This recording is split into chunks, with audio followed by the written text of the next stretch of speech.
Welcome to the Voice of Retail. I'm your host, Michael LeBlanc. This podcast is brought to you in conjunction with Retail Council of Canada.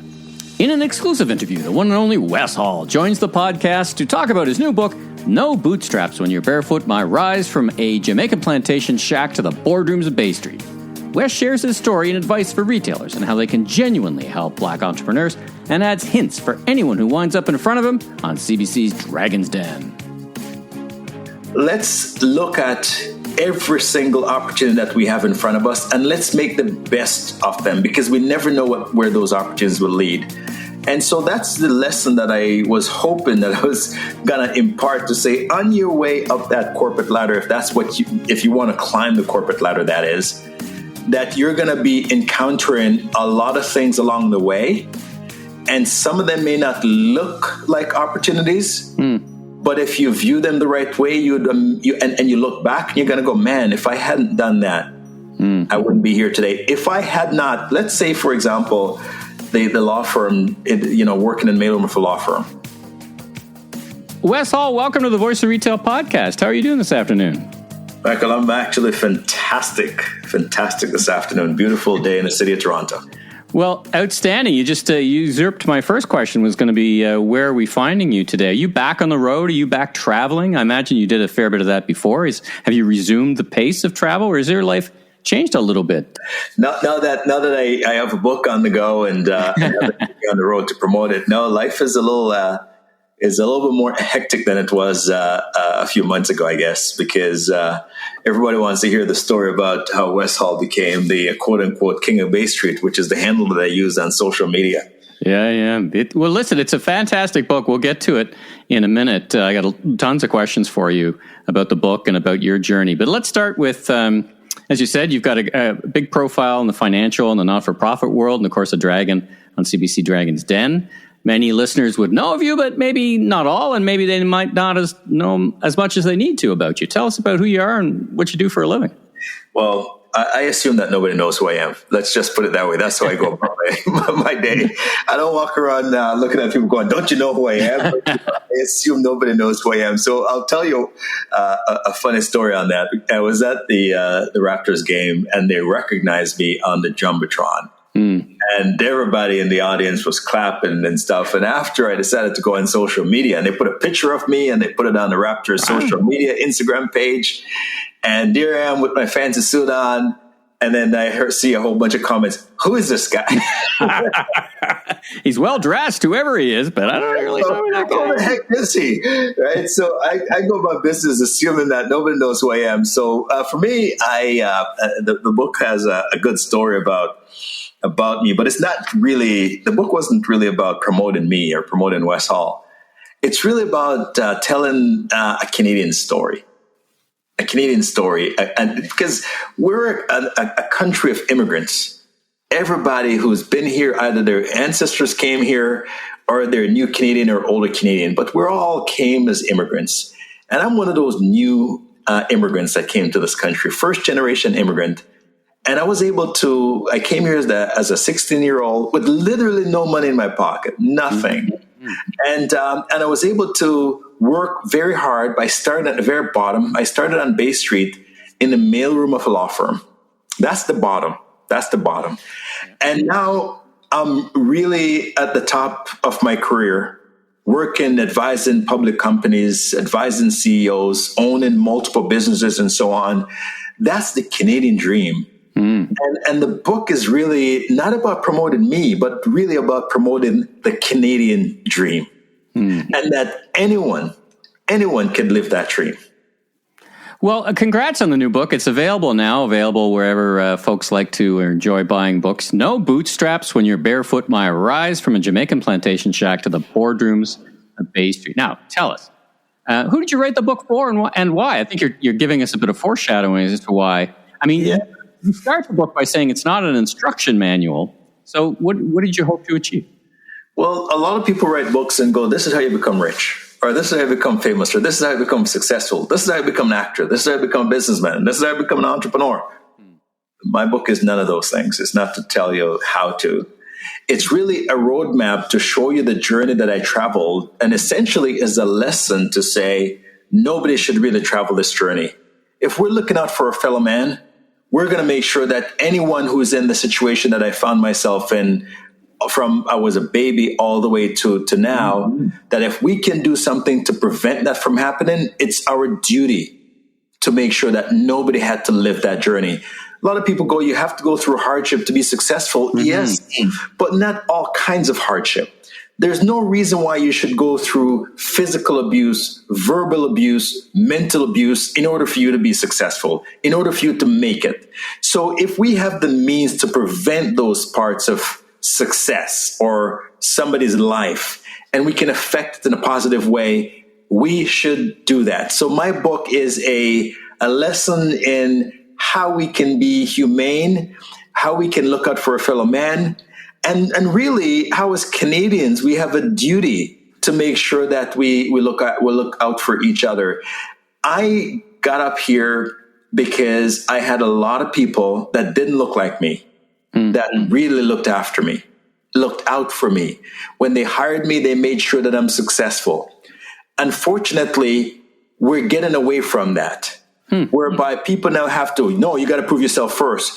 Well, when I got my second job, which is the first one was out of, in my second break was, the first one was in the mailroom. And people may say that's not a break, but it was a break. It was a big break because I get to understand Bay Street by looking at it from the eyes of a mail clerk. And I got to understand the politics of Bay Street. So that was a big break. When I got my second big break, which is to work for CanWest Global, I didn't have any experience to do those jobs. None. Zero. I had no skills to do that job. But yet somebody said to themselves, I am going to take this kid under my wing. I'm going to teach him what I know. And I'm forever grateful for the gentleman who did that for me. Forever grateful. What do they call it? When you get to the top, send the elevator back down kind of metaphors, Absolutely. Right? You're clearly a master, great communicator. Your business ventures are built around communication. But I just want to get back to the tradecraft of the book a little bit, because to my mind, it's a really great first-person read. Now, as you sat down to tackle that blank page, it's not as always easy as writing a prospectus or helping people write a press release. Talk about your writing process. I just interviewed Stephen Pressfield, who The War of Art, which I don't know if you've had a chance to read that book. He describes this gravity-like force called resistance that faces all creative people, that gets in your way of doing anything. What was your process? Some authors force themselves to write an amount per day. Some just set goals. How did you approach this? Well, you also have to, Michael, add being a busy executive on top of that. Sure. If you're an author, your job is to write stuff. That's it. You don't have other things distracting you from writing. The only thing that generally may distract you is writer's block. I just don't know, as you mentioned, it's a blank page and I don't know how to fill it. So I started the process by going, I am going to write X number of pages a day, X number of chapters a month. And then I start to write the stuff and I realize that this is hard. This is hard. And after finishing the first chapter, I go, man, how many more? I asked am I done yet? Yeah, that was great. More? And he's like, yeah, I got about 20 more of those. I'm like, man. So I go, I need to work with someone. So I really work with a gentleman who, him and I spend time together, whereby we're going to go, let's put this story together really, really closely. But it's my story, it's my language, it's my words that's been used. But I want to make sure that once I dictate those words, we work on making sure that we put them in a way that make it flow nicely. Because one of the things about when you're writing a press release, as you mentioned, you're writing about facts. You're not telling a story in a press release. And so in corporate Canada, for example, we got to the point at Kingsdale whereby when people are putting out their prospectuses and they're putting out their information circular, they were just boring, dull legal documents. Boring and dull. And what we've decided to do is to use them to tell stories about the company and about the investment. And people start to appreciate that a lot more, but we had to fight with the lawyers and the bankers and everybody who like to see these things out in a boring kind of way. Yeah. It's the same thing with writing a book. I have to write it in a way where people can go, I want to turn the page. So how do you put those paragraphs together, and what do you focus on to make sure that it flows in a logical, sequential way? And I was able to work with someone to be able to help to put it together in that format. Well, congratulations. I interview a lot of authors and read a lot of books. I can generally tell when one is written with help and one is written first person. I couldn't tell. I thought that was your writing. That's why I was so intrigued by how you'd fit it all in. So congratulations on Thank you. that. It's a fantastic read. I want to get back to one thing in the book. You know, you talked about basically adversity, and Malcolm Gladwell, for example, has talked about the idea that a little bit of adversity is actually correlated pretty well to future success. You know, reading your book, you had, to say the least, a lot of adversity, more than a little. But give the listeners a background about how that created in you the drive for success, if I can put it that way. How you landed here and just took advantage of your opportunities. Was that a factor that no one, as you said, no one wants to replicate it, but and my follow-up question is, does the lack of adversity conversely make it harder because you haven't faced tougher times? Yeah, I've always said to people that I wouldn't trade what I went through for anything. I wouldn't. Now, when I was going through it wasn't fun. Right. When my mom were abusing me physically as a child, I literally thought my mom was going to beat me to death. That's not fun. And when she threw me out of the house at 13 years old to fend for myself in Jamaica, that wasn't fun either. And when I came to Canada and to live with my dad, and 2 years later having to be on my own in a brand new country, that wasn't fun.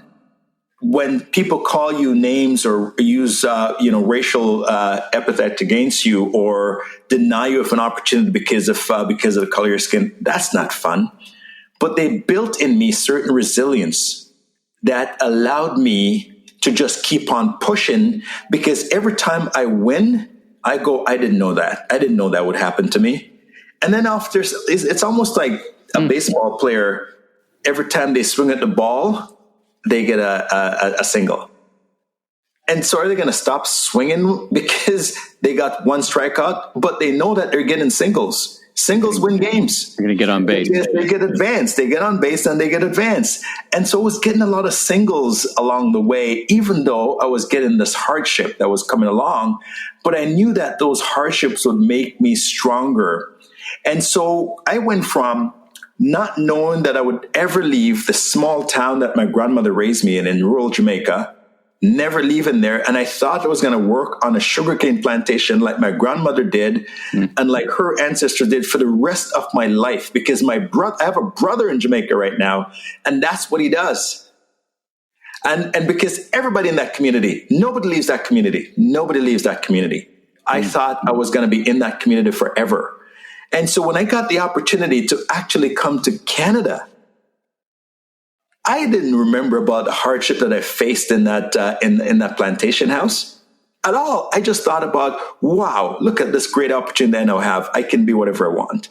You just saw the future. Yeah. Exactly. I saw the future right there in front of me, but I didn't know how good the future was. I just knew that the future was better than I left behind. And that's all that mattered to me. Because I went through, the abuse from my mom, I now know that I'm never going to treat my children that way. Mm-hmm. And because my father got this woman pregnant, left her in Jamaica, and I was abused by my mother, and I know that I need to be a better husband. And because my grandmother was so kind to me and everybody, I want to be more like her. And so all the things that I've went through, it helped me to become a better person. And I believe that had I not gone through all those things, I would be a different person today. I really believe that. And it's those characteristics that you've imparted on your kids, and I guess on your kids' kids, right? Because thankfully they don't have to go through the same thing. So is that your idea? I mean, you've got a great family and very successful in their own right. Is that the choice of importing or imparting those kind of characteristics of striving for greatness and kindness and those things? Absolutely, because I would be dishonoring my grandmother if I didn't strive for that. Because she wanted to raise decent grandkids. That's the only goal she had. She didn't say, I want to raise these kids to become rich so that they can look after me when I'm old. Because first of all, she was already old when she was raising me. Mm-hmm. When she went to this tin shack where my mother rather abandoned us, she was 60 years old. My grandmother, 60. She was supposed to be going off into the sunset and collecting Social Security. Mm-hmm. She knew she now have to even work harder. She died at 97 years old in poverty because she was still looking after great-great-grandkids when she died. Wow. So I would be dishonoring her if I didn't pass her legacy down to my children, for them to live the way that she lived and I live the way that she wants me to live. Your book chronicles your journey up to would you say the King of Bay Street. Is there anything you would have done differently along that journey, or you just played the best hand you could, and maybe that's the bigger lesson in the book as well?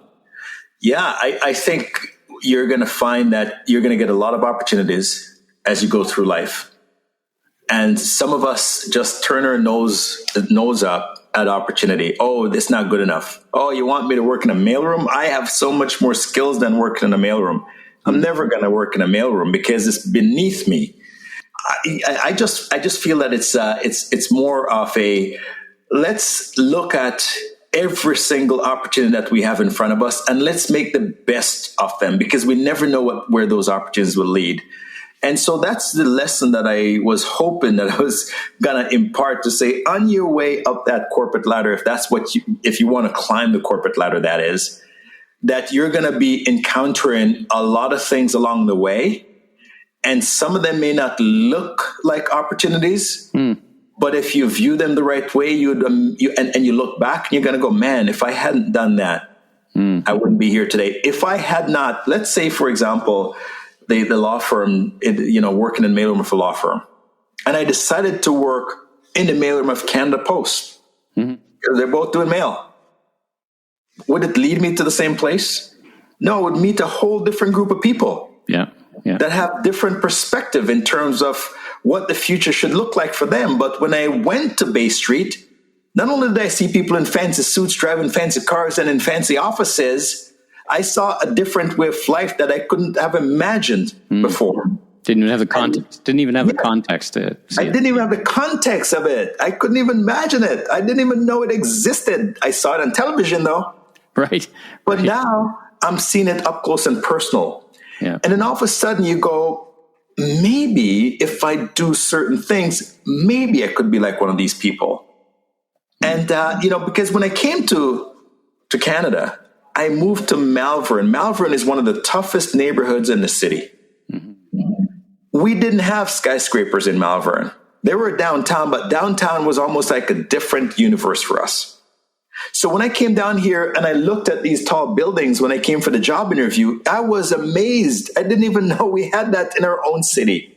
I'll give you another example, Michael. I was at a golf course. Black North put on a golf tournament for Black Canadians. And there was about 150 people there.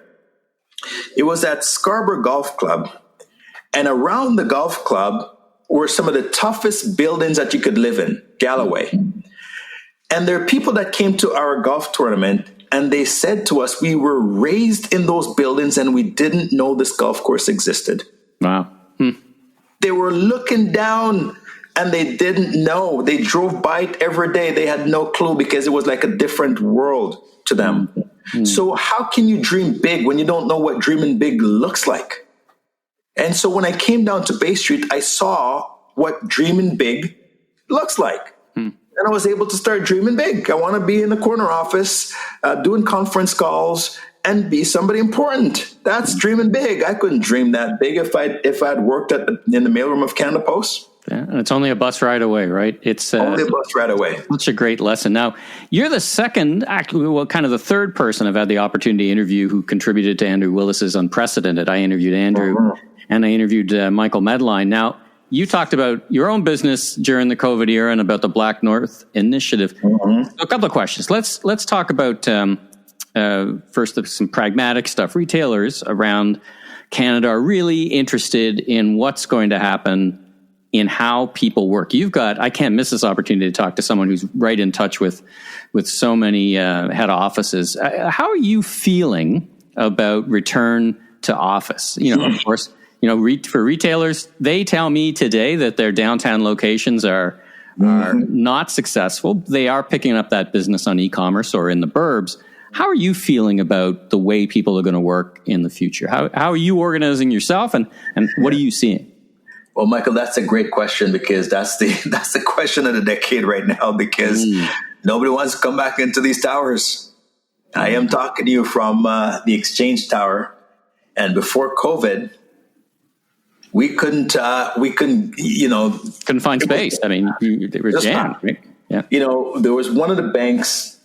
We have half the floor, and just before COVID, one of the banks was bidding on us giving up half of the floor. They would give us whatever we wanted. And we go, well, we want to keep it for expansion purposes. And they were very disappointed. And they spent all kinds of money renovating the half that they have. And they finished it just before COVID. I think they have maybe 5 people in there now since COVID. It's a lot of money. There's a lot of money tied up in that spaces, right? A lot of money. Now, if I want to give my space away right now, I probably have to pay somebody to take it. Wow. Because the building probably is maybe 30% occupied. Think about it. And this is not unusual for my building, pretty much all the buildings. So when I go downstairs in the concourse for lunch or walk for coffee, it's just a ghost town still to this day. Yeah. Now, I think that is creating a massive problem for our economy. It is because when you think about, as you mentioned, the retail shops and so on, those people rely on people like me using their facilities. So one of my favorite suit shop, where I get suits and shirts and stuff like that, is there's 2 places down here. There's a place called Rego downstairs, and they have to now open by appointment only. By appointment only. It's just really crazy, because these businesses have been suffering for years, and all they want is guys like me showing up at the office again. Yeah. And so we mandated our people to show up at the office, but guess what happened? People go, well, if that's the case, I'm going to find another job. Yeah. And, it's interesting, because I can't imagine how your story would have turned out if you had if you fast forward and you would have landed today, like the mailroom with no one there. Like, what would you be organizing Zoom calls? I'm like, it's a fascinating dynamic, but the economics are pretty compelling, right? If I don't have a lot of office space, I don't know, but the economics are compelling. But here's the problem. I own a hotel in St. Lucia, and during the pandemic, we had to lay everybody off except for the management team. Why? Because we had no guests. And we opened up again.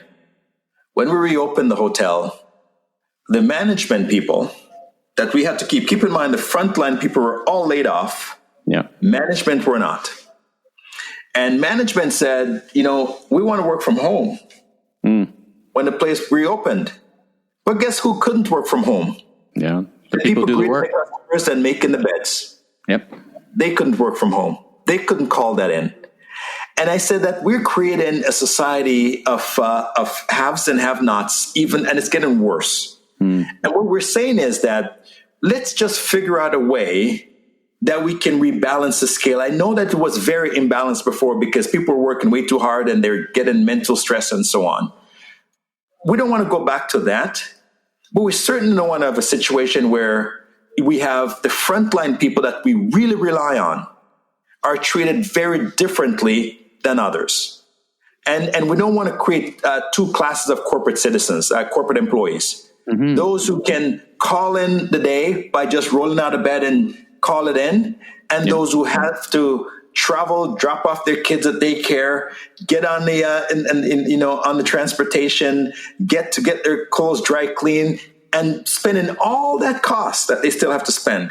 And yet others who are making more money than them are not incurring those additional costs, and they're having better lives. We have to rebalance the scale, because what we have right now is not healthy. Let's talk about what you spent the back half of your contribution to Unprecedented, the Black North Initiative. Certainly a strong slate of directors. I see Michael LeBlanc, for example, from Sobeys, who's been a guest on the show, to guide the organization.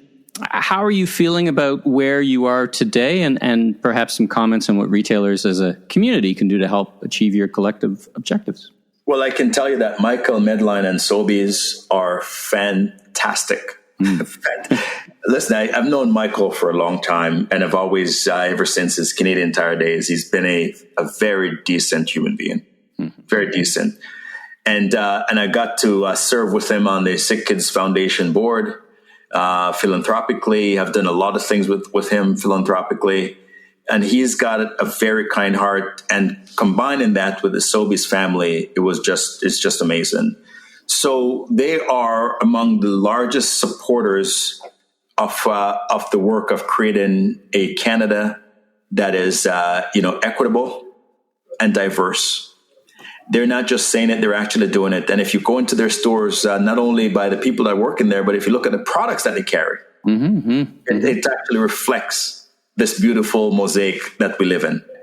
And so in terms of the work that they do to further BIPOC entrepreneurs, because keep in mind that what they can do is not a matter of just saying we're going to hire Black people to work in Sobeys. But those Black people and BIPOC people, indigenous entrepreneurs of color, when they have great ideas with consumer products, we're going to bring them into our stores and give them an opportunity to be successful as well. Yeah. But when you think about the buying power they have and the power they have to create success stories, it's absolutely amazing. So to me, they're amazing allies because they can create amazing opportunities for people. Like my grandmother, for example. My grandmother had this amazing pudding that she would make and sell. And it would sell out as soon as she got into market, take the basket off her head and put it down. It's gone within an hour. It's gone within an hour. Could you imagine if my grandmother lived today and she could take that idea to Sobeys and put it on Sobeys' shelf? My grandmother could be a millionaire as a result of having a skill like baking pudding. Yeah. And so that's why I appreciate people like Michael and Sobeys, because they get it. They get it. They get what they can do to make this country better and to create entrepreneurs in this country.